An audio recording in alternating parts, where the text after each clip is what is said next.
I mean, I don't like Tokyo Drift, but I can see why people would like that. Yeah, no, I mean, if you like to drift. Yes. Welcome to Recotopia, a happy home for recommended movies, shows, and music from two people you can definitely trust. Trustability varies by region, no guarantees implied.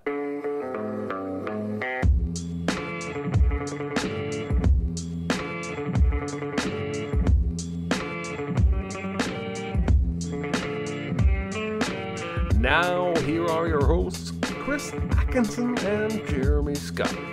But there's a body in the window seat. Yes, dear. We know.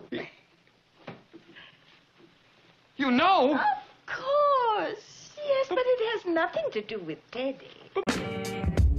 Hey, hello, everybody. Hey, howdy. Yeah, this is Recotopia, episode 19. 19. That's one of my favorite songs. 19. I'm just kidding. Yep. And I'm Chris Atkinson. And I'm Jeremy Scott. And today's big recommend is Arsenic and Old Lace. I think it's our first classic that has been recommended, unless we think the movies from the 90s are classics or whatever, but I don't know. Well, that could be a whole podcast discussion unto itself. But anyway, how's everybody out there in the chat doing? We got some of our usual crew here. And someone Slab is like, oh my God, it's the guys from the videos. Yeah, absolutely. It's us. It's us. It's the people. It's the people.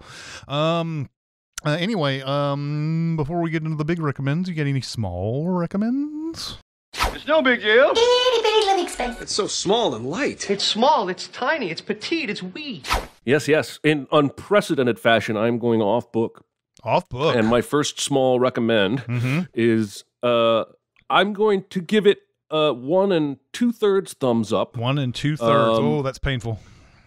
It's the recent Sandra Bullock, The Lost City. Channing Tatum and Brad Pitt and Daniel Radcliffe. Ooh. I didn't give it 2 full thumbs up because it's not great. But I think you can have a really good time with it. And it has some really good moments. It's not at all as much like Romancing the Stone as I expected. Have you seen this? I have not. Okay, so Sandra Bullock is this former legitimate, archaeologist writer whose writings never went anywhere and she never found the thing she was looking for. She wrote a romance novel just to pay the bills and it took off. Now she's a hugely successful, popular romance novelist who hates the fact that she's a romance novelist because she really is an archaeologist. Channing Tatum is the cover model who is dumb and not smart enough for her. And Brad Pitt is like this James Bondian rescue person. The biggest surprise for me was Daniel Radcliffe. He's having a blast playing the bad guy who basically kidnaps Sandra Bullock's character. And there's a part where Brad Pitt's trying to rescue them from Radcliffe's bad guy camp. And he set explosives on all these cars and he's running. You've seen in the trailer where they're slow-mo running and all the explosions are happening behind them. Then it cuts to Daniel Radcliffe walking up and he goes, "Why are things exploding?" And he's just having so much fun. My wife and I both enjoyed this and laughed a lot more than we expected. I might not recommend it if it was in theaters and you had to pay full price for it. But something that you can stream or rent, I think you guys, most of you, will have a pretty good time here. I certainly did. That's my first small recommend. I think it's great that Daniel Radcliffe, he could have taken some sort of route with his acting career where we would have always just been like, well, there's Harry Potter. He's trying to be something else and whatever. But he instantly started taking all these weird out there roles, and I think he's probably quietly got like 50 or 60 credits at this point because he's in a lot of things. One of the very first things he did was do that stage play in London where he went full Equus, nude. yeah. And I was like, okay, he's trying to make sure we see the range. We see it. Yeah, yeah. So it's funny that I think from what I understand, his parents weren't terrible, so he got to keep a lot of the money that he earned on Harry Potter. Good for them. and so he's able to just do whatever he wants. It doesn't matter. Like, he can take all the risks that he wants. So it's pretty awesome. Yep. I recently got the Blu-ray for The Northman. It's a movie that I had been wanting to see in theaters, but just never got around to it, and it finally came out. Eggers is one of those directors that's I have had kind of a like off and on, like, I kind of like what this guy's doing, but I don't know if I like the movies that I'm watching. You know, one of those type of things. So, because he did The Witch and he did the Lighthouse and another, he's doing another The Thing here.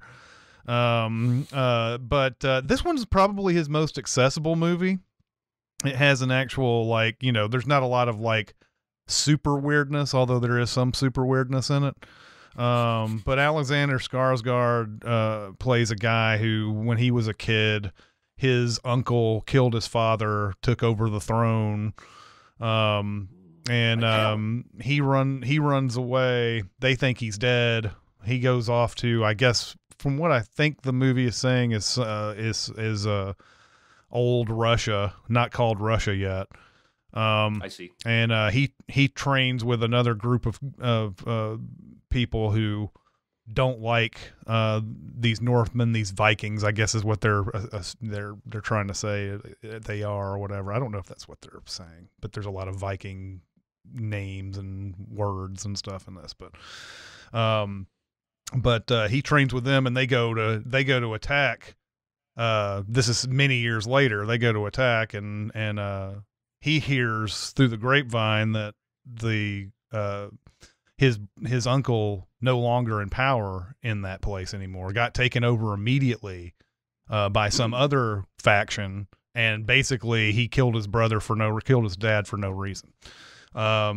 And so now he has to find where this guy is, and he learns that he's a shepherd somewhere, a wealthy shepherd somewhere in, like, I don't know what country it is, but he poses as a slave to get to this place, and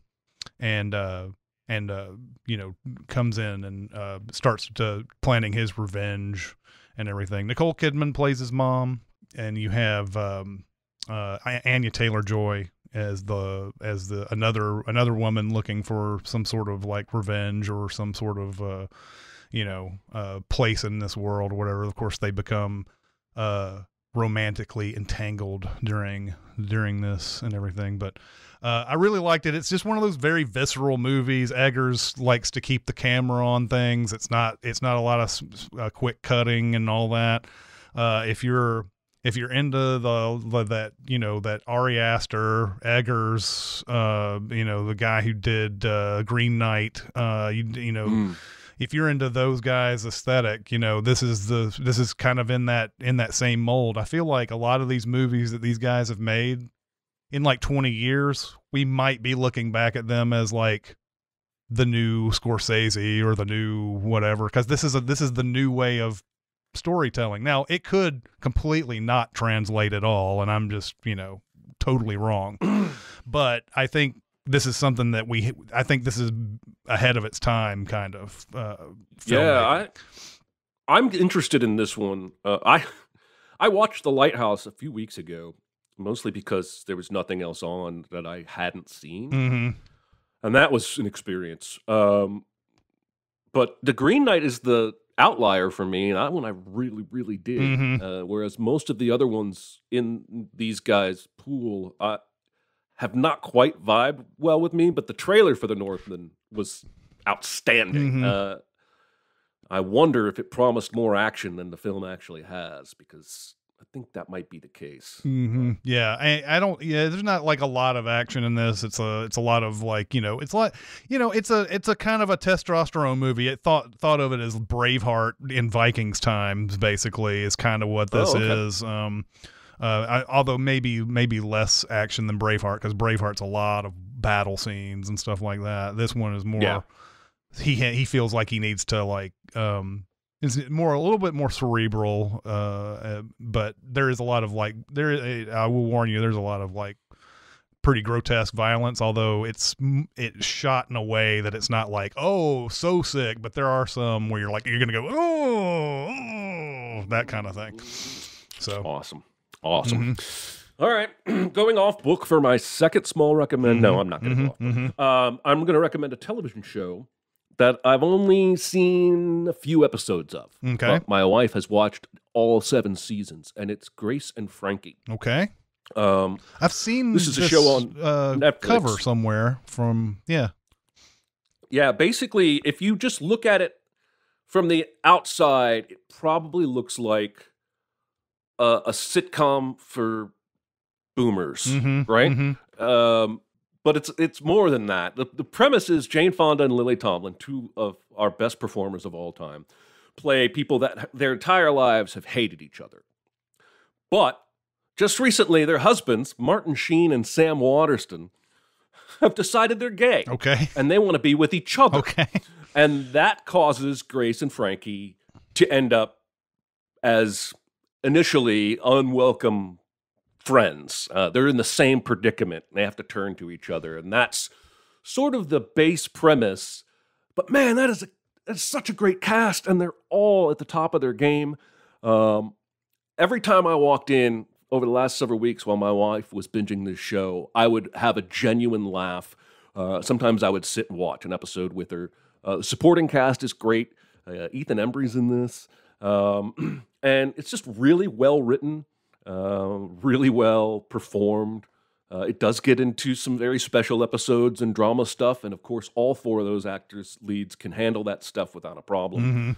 It doesn't feel sitcom-y, even though it is. I don't know. I can't articulate the reasons, whether it's the way they shot the thing or just the way it's delivered. But a lot of sitcoms that I've seen, like Big Bang Theory or The 2 Broke Girls, it always feels very walk to your mark, make this expression, deliver the line. Yeah. And this show doesn't feel like that. And I don't think we're alone. It's 90% on Rotten Tomatoes, 8.2 on IMDb. And like I said, 7 seasons. They wrapped up on their own terms. They did not get canceled. And I think it's really solid. And if you're looking for a new sitcom to binge or have on in the background, lighten the mood because of all the shitty news in the world. Sure. Grace and Frankie on Netflix. Nice. And my second small recommend is going to be, I think it was like a week or so ago, Bo Burnham on his YouTube channel released an hour-long outtakes of Inside, which was our because of the arcane way we do voting on this show, our best movie of 2021. Not to despair, not to say that this isn't good or anything like that, but no. Yeah, he put in this hour-long outtakes thing on his YouTube channel, and it's I think this is fascinating, especially if you've seen Inside, and I still recommend this movie to you, Jeremy, if you haven't seen it. The process that he's going through during all of this. If you don't know, the story of it is that during the pandemic, he wanted to make a special, and it went longer than he thought. It went from like somewhere in 2020 to all the way into 2021. That he was trying to come up with content for this thing.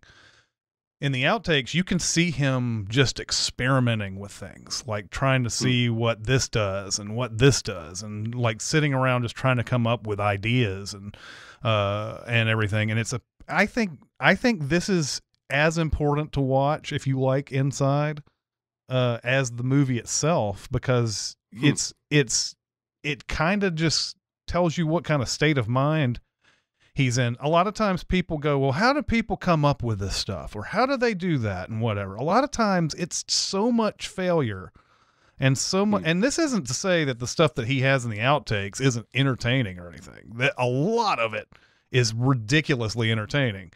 It's just that there are times where you don't know what, as a creative person, you don't know what you're going to do. You don't have any idea what's going. Right. And there's days he's just obviously just like, he's like sullen and like, I don't know what to do. And then you just see him like trying things and whatever. And it's a lot of stuff here would have been fine in the actual special itself.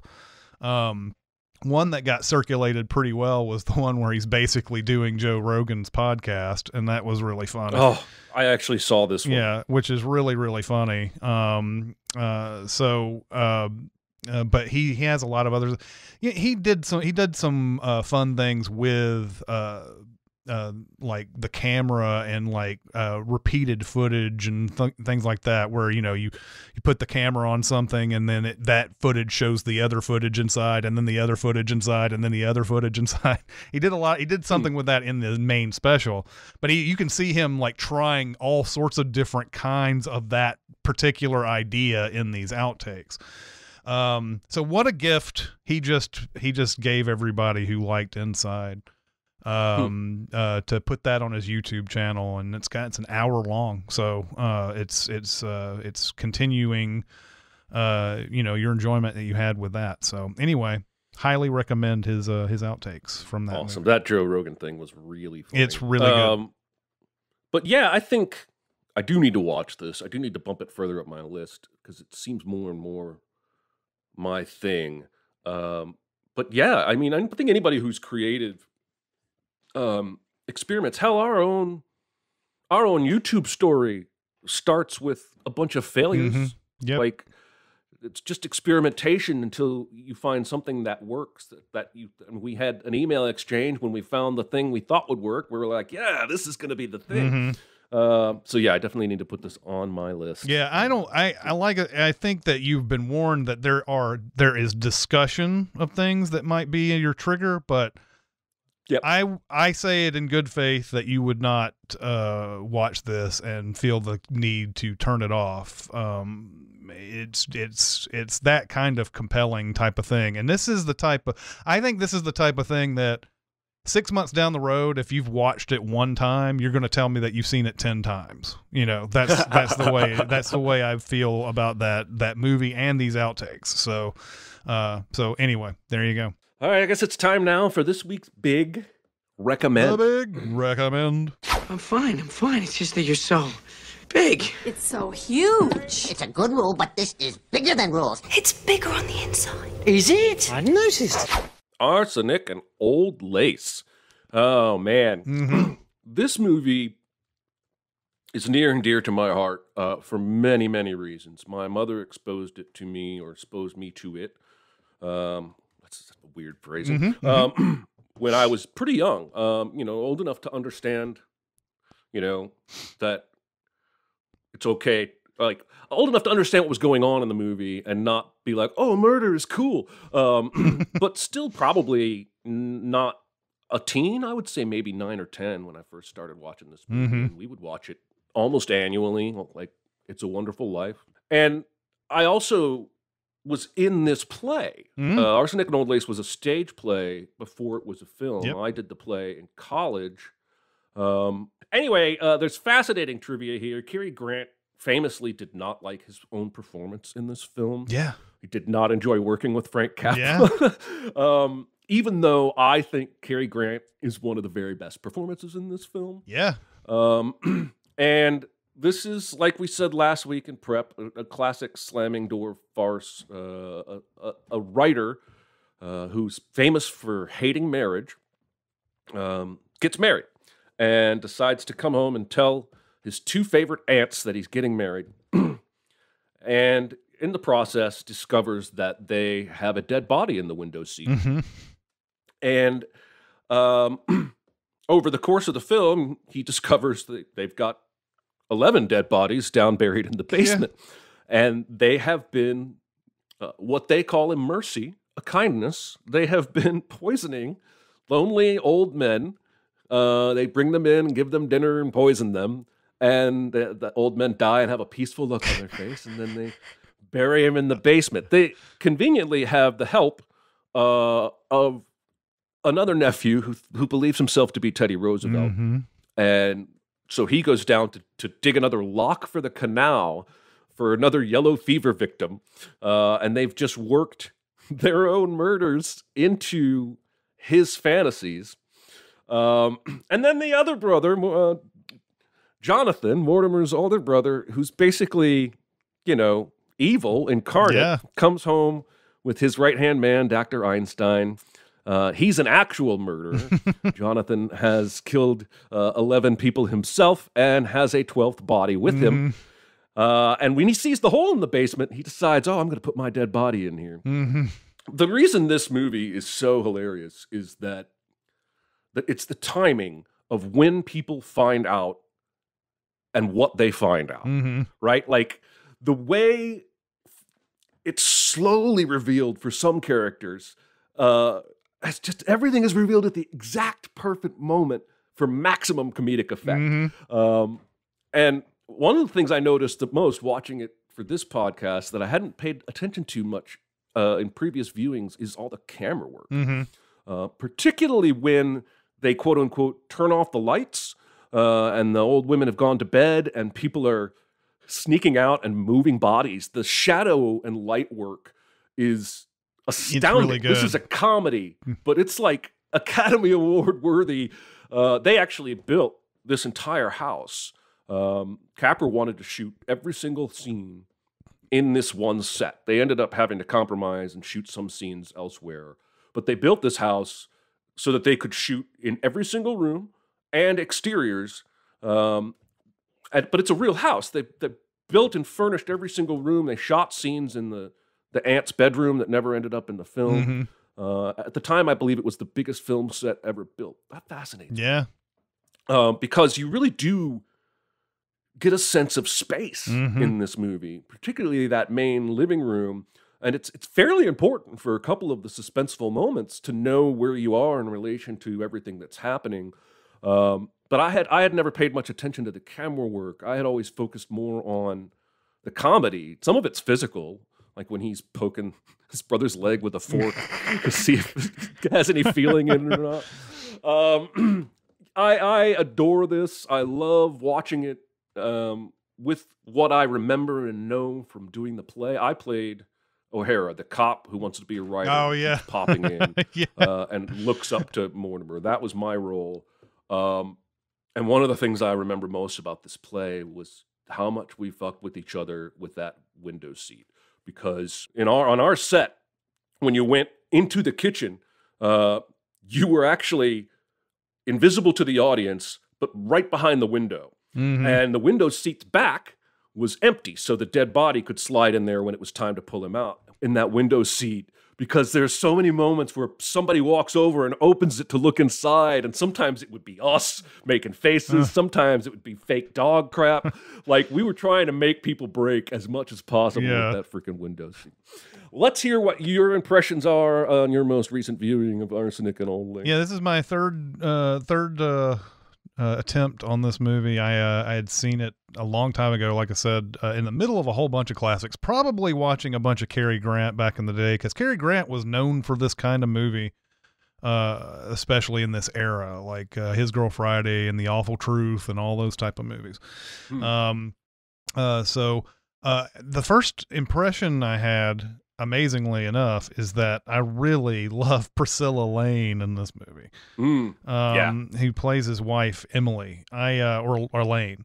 I just thought she was fantastic, and I don't think I had really recognized how good she is in this. She's playing the straight person in this whole madcap thing, but there's so many things where she's just so positive and cheery and just wants to be with this guy who's probably doesn't deserve her, and just she's very good. And this is like one of her last performances. She went the domestic route after this. Well, good for her. But the other thing is that Cary Grant, I was sitting there going, man, he is over the top, but why do I like his over the topness in this? And then I was surprised to find out later that he did not like the performance, like you had mentioned. And I was wondering, like, if there's a control to this over the topness that we don't see when people generally go over the top in their acting. there's just something, it may just be him. It may just be the fact that Cary Grant is likable. Like if we saw Tom Hanks do this, we'd be fine with it, you know? But if it was some other actor doing the over the topness, we'd be like, boy, what is this guy think he can get away with this? No, maybe. But yeah, I love how the two ants have absolutely no remorse whatsoever. They think it's a good thing that they're doing this. They think they even when the cop is like, I'm going to go down there and check the cellar, they're like, oh, there's bodies buried down there if you want to see them. And so you know, like there's so many things as a comedy appreciator that I like in this. Right off the bat, it tells you that you're going to watch something insane. So it goes and it shows a baseball game. And it shows like a brawl that's so bad that fans get into the field and all that. And like, and then it tells its very subtle joke right after that, where it says, meanwhile, in the United States proper, after just leaving Brooklyn, they show Cary Grant and Priscilla Lane, getting a marriage license. And then when Cary Grant calls the asylum place and he goes, my brother thinks he's Roosevelt, he's playing the bugle, and it's the neighbors are complaining and all that, and he goes, oh no, we already have so many Roosevelts as it is, like there's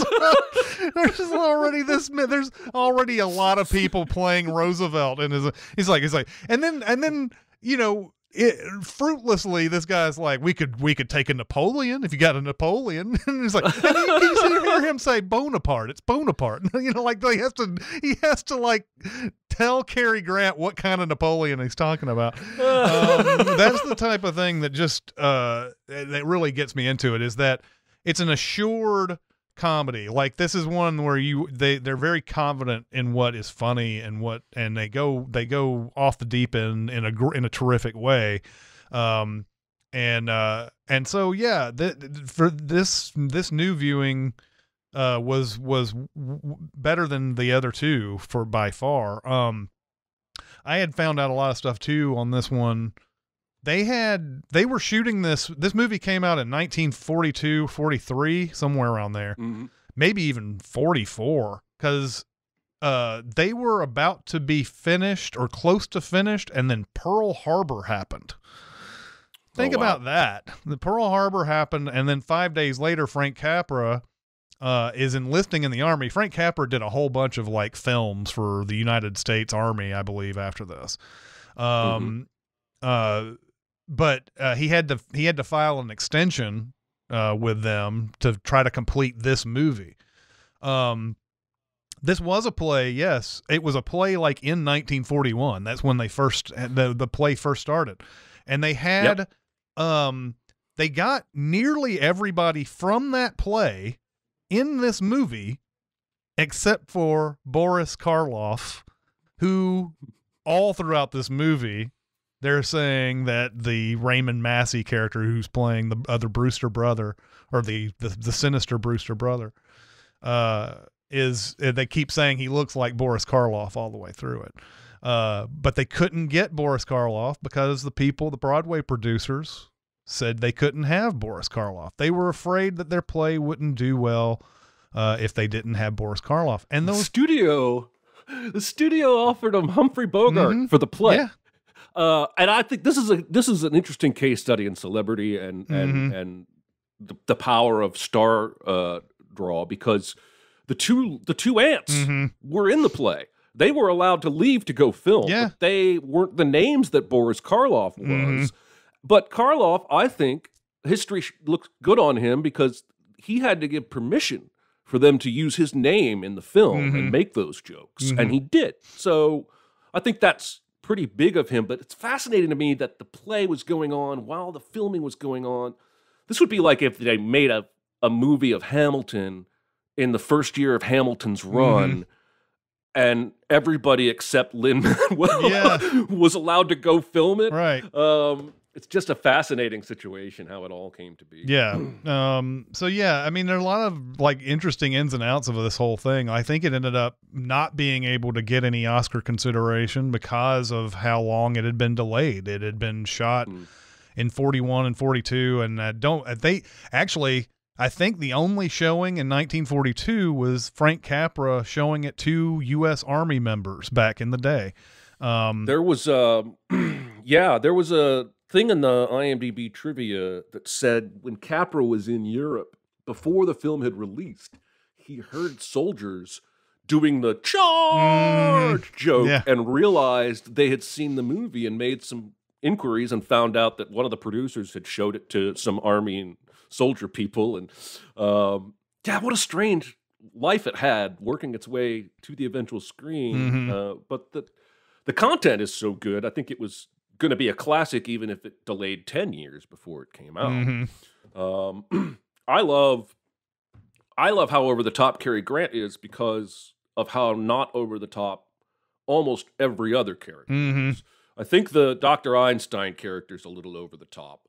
And he's clearly doing, I don't know the name of the person he's kind of doing an imitation of. He's Peter Lorre. He's doing, it's him. He's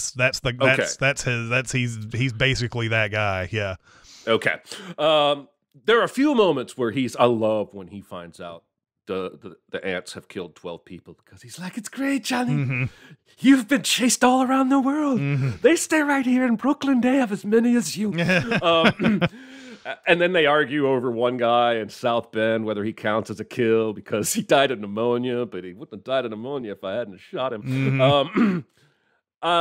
Everybody else, especially Jonathan and the two little old ladies, are not over the top. And so you sort of need, I think, that balance of somebody who is like the audience going, no, this is not normal. This is not normal. This is... Anyway, there's so much comedy, but I do think, for me, it's Cary Grant's facial expressions that make this movie. He goes through like 3 or 4 in one shot sometimes. Just kind of like the timing in which he reacts to things is really funny. There are moments in here where they really went for it that I enjoyed, where that once the big brawl happens with the cops and his brother and the doctor and everything, and that's just happening off screen behind the camera, quote unquote, and he's on the stairs and he's just like, no, don't bother me right now. Don't bother me. Don't like as if there's someone coming up to talk to him. There's nobody there talking to him, but he's just like, no, not right now. Not right now. Not right now. Oh no, I'm good. His wife tells him off and storms out, but he's trying to make a call and he's like, yes, thank you, dude. Thank you. He's like, what's wrong with her? It's magic. It's one of those cases where everything just came together. I mean, I think it would have been magic if Karloff had been allowed to play the role. But I'm glad, even though Cary Grant ultimately didn't love it, I'm glad he did this movie and not like Jimmy Stewart, as he suggested, might have been better for the role. And I think Jimmy Stewart would have been great. But to see this side of Cary Grant have that on his resume, I think is awesome because it shows. I mean, he's Jim Carrey-like in some of these I was about to say that this is the precursor to what we would see with Jim Carrey later on, and I guess there is a tendency to look down on this for some reason, like it's not some kind of skill to be able to do an over-the-top acting performance, but it clearly has its place. We can't look down on that type of thing because there's a skill to it. You see the stuff that Jim Carrey did in the 90s, like even when the movie was bad, what does it take to get into that kind of mindset for some of the things that he does in that? So you have to appreciate it a lot of times, even if the movie itself may not be good, or it may not be, maybe even the thing that's he's doing isn't working. At least you got to say he's doing something that other people can't. I wrote down one note that is inconsequential, but I still wanted to share. Because early on in the movie, they're trying to show how much these ladies are loved by everyone in the neighborhood, and it cuts to them in the kitchen with the half door open and all the neighbor kids there with their hands out. And they hand out 2 pumpkins and a whole pie to like hands that are there outside. They had a whole pie to this one kid. And what's he gonna do? Is he gonna cut it? Share it? Does he have silverware? No. So I just think that if we were sending that movie, that was something that I would probably point out. Record scratch, put an arrow on that and go, what the hell are they doing handing out a whole pie? By the way, we had this may have been what you were thinking of with the Peter Lorre performance. Obina in the chat thinks maybe it seems like Igor. Yes. You know, but yes. But that is, if you see any of the Peter Lorre performances, especially like Casablanca or anything like that, that's how he sounds the whole time. He sounds like that. So anyway, yeah, this is a great movie. I'm glad that you suggested watching this. I went back over memory lane with this one. I loved it. Yeah, I'm glad. It looks like a lot of the commenters loved it too. So hopefully you listeners enjoyed your Arsenic and Old Lace viewing. I, for one, can't wait to find out what the surprise super secret double feature is. Be very, very quiet. Secret? What secret? Our dirty little secret. I tell you something I've never told anyone. As usual, I ran the gamut. It's very, very seldom that I don't think of lots of movies to go with one of these things. The first one that I thought of was The Last Supper. The Last Supper is all about poisoned wine. It's a dark comedy, but it's not nearly like this. You know, it's like the Last Supper is like pitch black comedy. Like it's like but it definitely has its place alongside this, but I couldn't imagine watching these back to back. You'd have to watch The Last Supper first probably, and then go to Arsenic and Old Lace. The other one that I thought of was Rope, which is another one where a body is put into a box of some sort, and you know, they the 2 killers in the movie get a sick thrill from having a dinner party while this body is in the box next to all these party goers and everything. So Rope would be an excellent one. But I decided to continue it on with the farce side of this and teamed it with The Birdcage. Ooh. I love The Birdcage. The Birdcage is great. It's obviously very super farcical, but you know, so Callista Flockhart, before she was an Ally McBeal famous, is you know, this is also a new marriage or like an engagement or whatever, and they have that engagement party, and they're trying to keep from Gene Hackman, who's this big politician. They're trying to keep from him that her dad is gay, and you have Robin Williams and Nathan Lane playing this gay couple. And I haven't seen this movie in forever, but I just remember this is the type of movie that Arsenic and Old Lace is. And of course, Hank Azaria steals a lot of this movie. But Gene Hackman, you never really give him credit for being a good comic actor. He never really did a lot of comedy, but he's great in this as a comic actor. And, you know, he had that one little cameo in Young Frankenstein. I wish he had done more comedies in his day, but you know, so yeah, that's a great cast and a great, I think it goes along with the madcapness of Arsenic. It does, because the comedy builds, and to the point where I am personally losing it near the end. Nathan Lane, I mean, Hank Azaria steals the movie, but Nathan Lane anchors that movie. Yeah. And again, talk about somebody who's going over the top in the right way at the right time. And then that final scene of them all in drag dancing through the club to get away from the paparazzi just gets me every time. It's fantastic. That's a remake. I've never seen the French original, La Cage aux Folles. Yeah. How's my French? I should watch the original. Yeah, I hear it's great too. French movies are usually great. So that's a great pick. I did not see that coming. I've seen The Birdcage close to a dozen times. near and dear. And Robin Williams does a lot of Robin Williams. There's great stories of some of the lines in this that he just improv. Oh yeah, because he can't help himself. That whole thing where he's like Marsha Graham, and Madonna, you know, all that type of stuff is Fosse. Yeah, yeah. And you hold it all inside. But beautiful. So next week. Oh, actually, it's going to be 3 weeks, I think. Because we're going to have 2 weeks off here. I'm going to Vegas. Vegas, baby. Vegas. Vegas, baby. So there's going to be after this podcast, there's going to be 2 weeks of no podcast, and then there'll be a new podcast after that. You got plenty of time to watch this. You got plenty of time. You can watch this one on HBO Max if you have HBO Max, and then you can rent it on Amazon if you have to rent it on Amazon. But I don't know about this one for you, Jeremy. I don't know. Don't know if you're going to like it. You may be a Warnotopia on this one. You may be a Warn. All right. 1984's Zucker movie, Top Secret. Oh. Have you ever seen this? I have seen this, but not since an age where I could properly appreciate it, if that makes sense. I saw it when I was probably 19 or 20 years old. Didn't give it much attention. Very excited to go back. This is the people who made Airplane, right? Same people made Airplane. Yeah. Same made Naked Gun. And Police Squad just before this.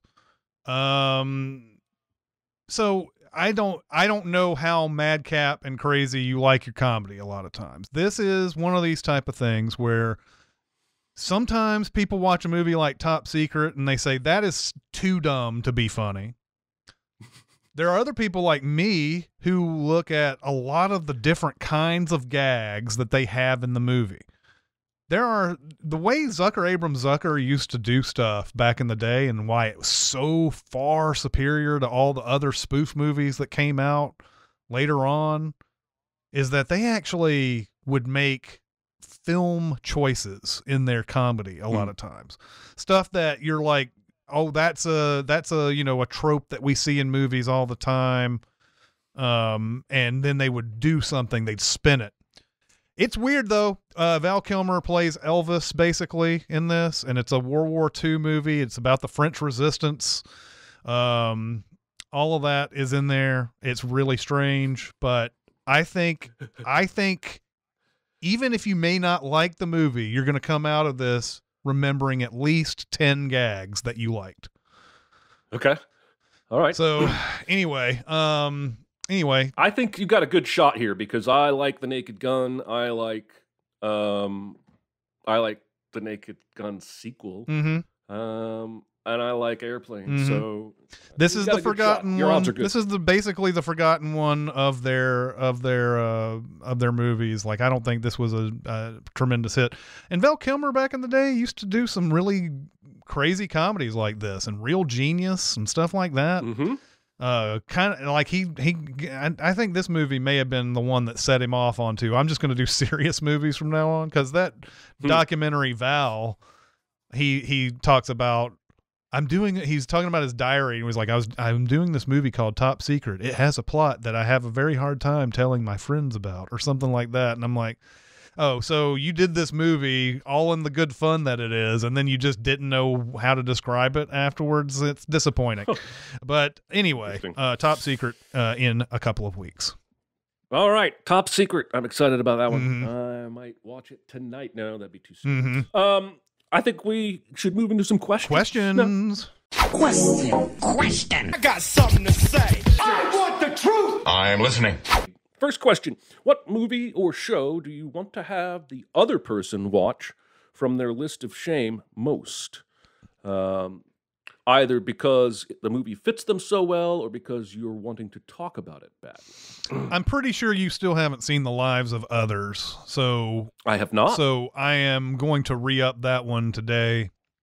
This one I highly considered making a big recommend movie for the next one. I ended up on Top Secret, and I've already small recommended this movie. But The Lives of Others is really great. It's one of those movies by the end of it that I think you will want to talk about it. So yeah, that's the one that I really want you to see. Righteous. I wrote down that I'm not actually sure if Chris has seen this yet. I haven't. Not, but HBO Max's series Station 11, with Mackenzie Davis as basically your lead. This is both because I think you will enjoy it and because I need more people to talk to about it. I think Dicer's the only person I know that has seen this show that I communicate with regularly, but it's just got so much depth and it's so expert. It's like The Prestige in how it's plotted and paced. So shit that you see in episode 1 hits completely different when you see it again in episode 5. Hits completely different when there's a big reveal in episode 8. I mean, it's just, I don't understand the brain of the people that can put something like this together. And it is based on a novel. Maybe, I think it's based on a novel. There's a graphic novel within the story. But just really, really good. I think I've recommended it before, at least casually. So I will bump that up on your list. Even though you asked me to watch 2 hours and I asked you to watch like 10. Yep. Not fair. All right.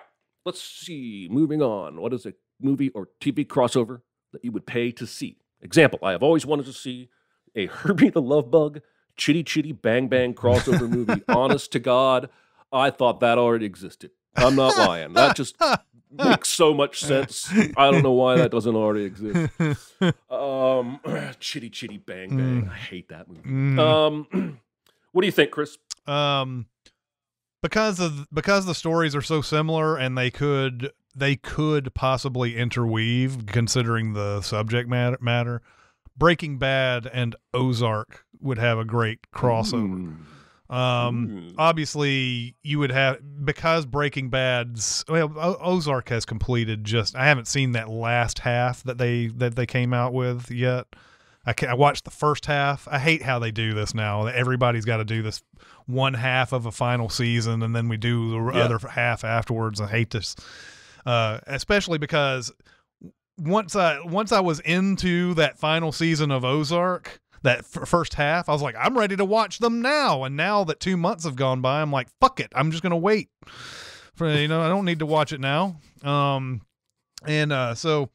the two stories have so many things in common. Normal people doing basically drug deals with drug dealers that are south of the border, getting way in over their heads, trying to come up with new businesses that launder the money and all that. There's so many different things that Breaking Bad and Ozark could have in another universe where these stories have not completed. They could have some interaction with each other. And I see though, one bad thing about this thing, I think that if that did cross over, Walt would have ended up killing Jason Bateman and Laura Linney and just, they would like, you can't be a part of this anymore, so,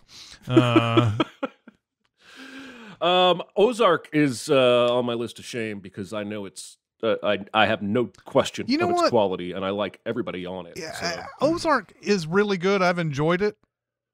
I just don't know if I would be like, you have to watch this. It's good. It's for sure good, and it's kept my interest enough to watch everything up until this last half, which I will see at some point. But it's mainly because of the actors involved in it that I would recommend it, because if you've seen Breaking Bad, you have seen a lot of the things they have to do in this. So I see one on the side here, a comment saying Breaking Bad and The Wire. That would be pretty cool, actually. That'd be a good crossover. If there's somebody I know would take out Walt, it's Omar, but it just depends on which season of The Wire Walt shows up in. Yeah, exactly. I have two. I would love to see Queen Latifah's Equalizer show up in the next Denzel Equalizer movie, and I've never even seen her show. UNITY, yeah. I just like her, and I think it would be awesome, even if it was just a cameo, but especially if they like beat ass together. I think that'd be awesome. Yeah, that would be sweet. And then I also would enjoy seeing the rampant nihilism of Seinfeld crash into the ordered world of Frasier. Oh, yes. Oh, my. To a certain extent, you get a little bit of that with Cheers because Sam is so immoral. Many of those characters are without morals, but like Seinfeld is a whole nother level of like selfishness. Yeah. and I could just see Niles and Frasier sputtering at it, and their dad just loving it. Other stuff in the comments, A Lion King and Ghost in the Darkness. That makes me laugh. Yeah, well, there's also a Lion King and Kill Bill one. Yes, obviously, everybody can imagine that. Star Wars and Star Trek, sure. Although those, as someone had mentioned, they're completely different eras. I guess, even though Star Wars really, come on, they're really on it. That's in the future. You can say it's in the past if you want to. It says long time ago in a galaxy far, far away, but whatever. Nobody believes you. Nobody believes you. Stranger Things and Gravity Falls. I've never seen Gravity Falls. I heard it's great, but I've never seen that. So The Office and Saw. You guys are in a spicy mood today. Yeah, absolutely. As somebody who doesn't really like The Office, I wouldn't mind that. I wouldn't mind seeing some of those characters go through. You know what? It's funny. I think I saw every episode of The Office, but I could totally see why someone would hate The Office. Especially after like being on part of a Sins video for one of those. I was like, there's some things that are absolutely like just completely wrong in what they're, in what they're doing here or whatever. It's don't have a way to articulate it, but it's just like, what the fuck is this show? It's not something that bothers me. Like when I'm watching Friends reruns on TBS and they're over and American Dad comes on, I've told you this, I have to change the channel as fast as possible. American Dad is fingernails on a chalkboard. Sure. The Office is not that. When I'm on Comedy Central watching Seinfeld reruns, when they're done, The Office comes on and I don't rush for the remote, but it just doesn't make me laugh. Sorry. We got time for at least one more, maybe. What is your favorite movie that everyone else seems to dislike? Oh, everybody's going to know my answers here. Yeah, I think we've had this question in some form several times, and I've said stuff like Ocean's 12 in the past, but the movie now I've found fans since. I think you and Jonathan are one. Patrick, who's in the chat, is one. Found fans of this movie over the years, but I remember when The Quick and the Dead came out, I was on an island about that movie. Like I would like talk about The Quick and the Dead, and I heard one person I remember go, "What, that Sharon Stone movie?" Yeah, that's what I think of when I say The Quick and the Dead, that Sharon Stone movie. Even though Sharon Stone is very prominent, I wouldn't call it a Sharon Stone movie. And I'm like, did you even watch it? Like, The Quick and the Dead is awesome. And I actually even considered making it one of the big recommends. It may end up being one at some point.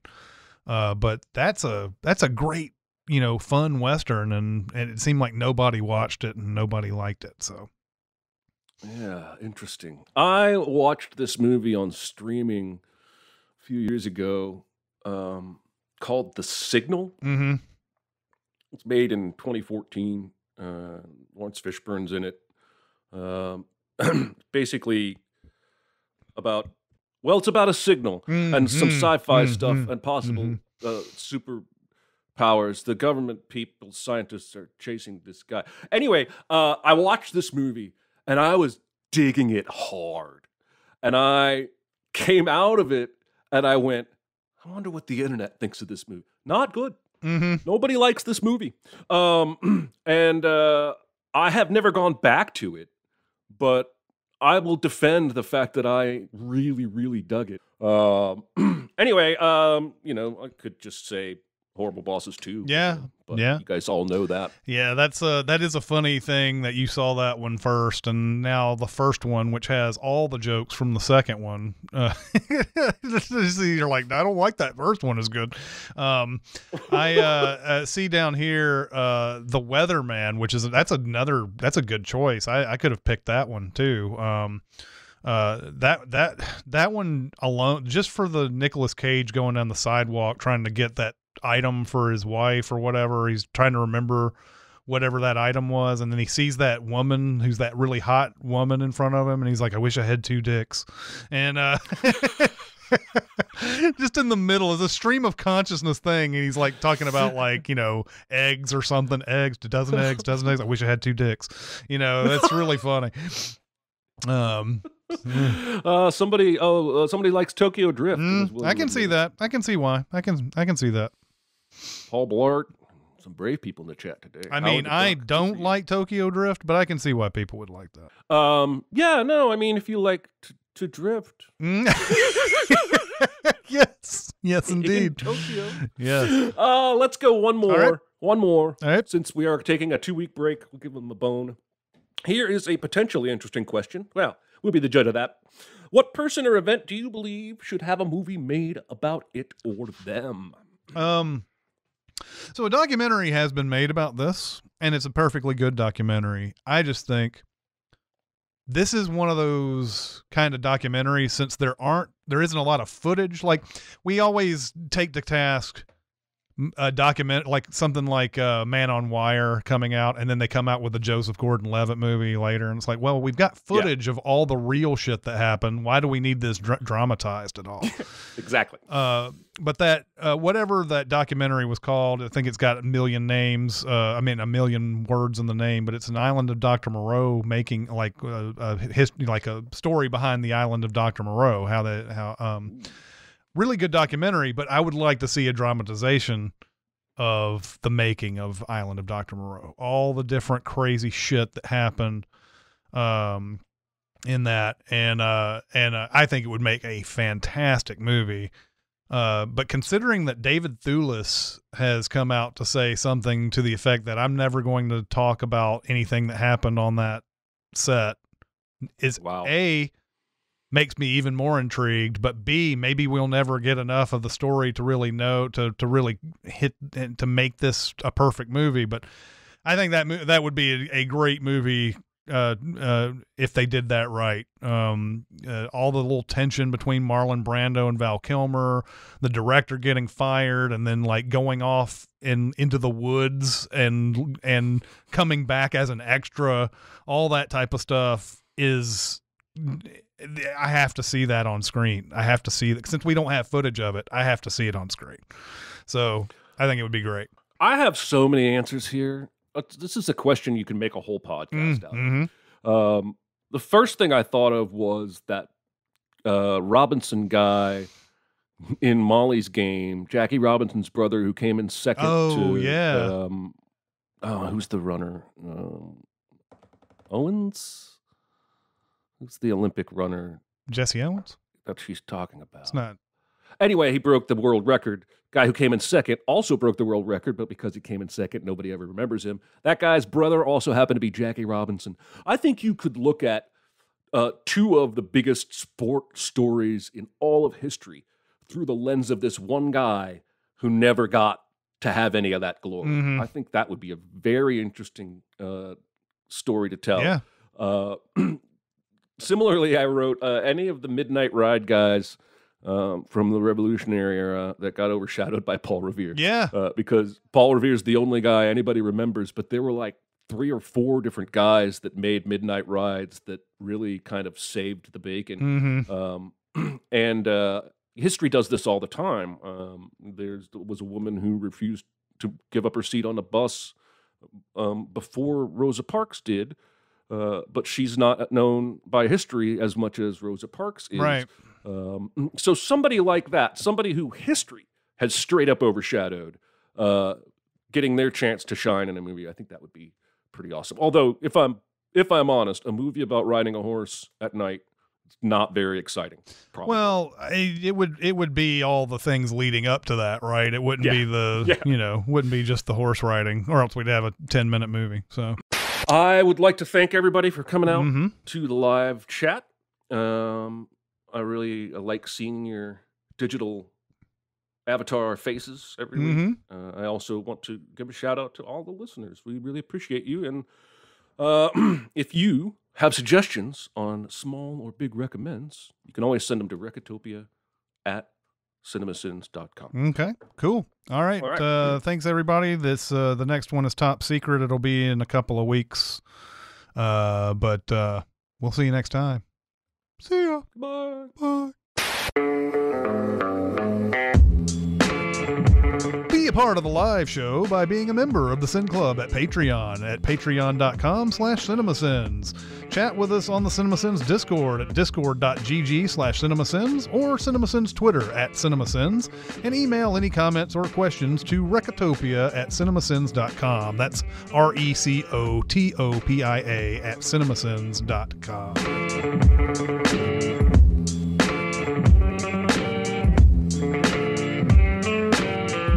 That's not very loud. Why isn't it louder? Louder. Chowder. Say chowder. The next shot is like he's peeking through some floorboards or something. It's like, it's not even, I don't even know what it is. And when they cut away to the long shot of the mayor, it's like, where is he? If he's up there, where is he looking down at the mayor, you know? But then he shows up inside and I'm like, okay, that doesn't explain how he got in at all.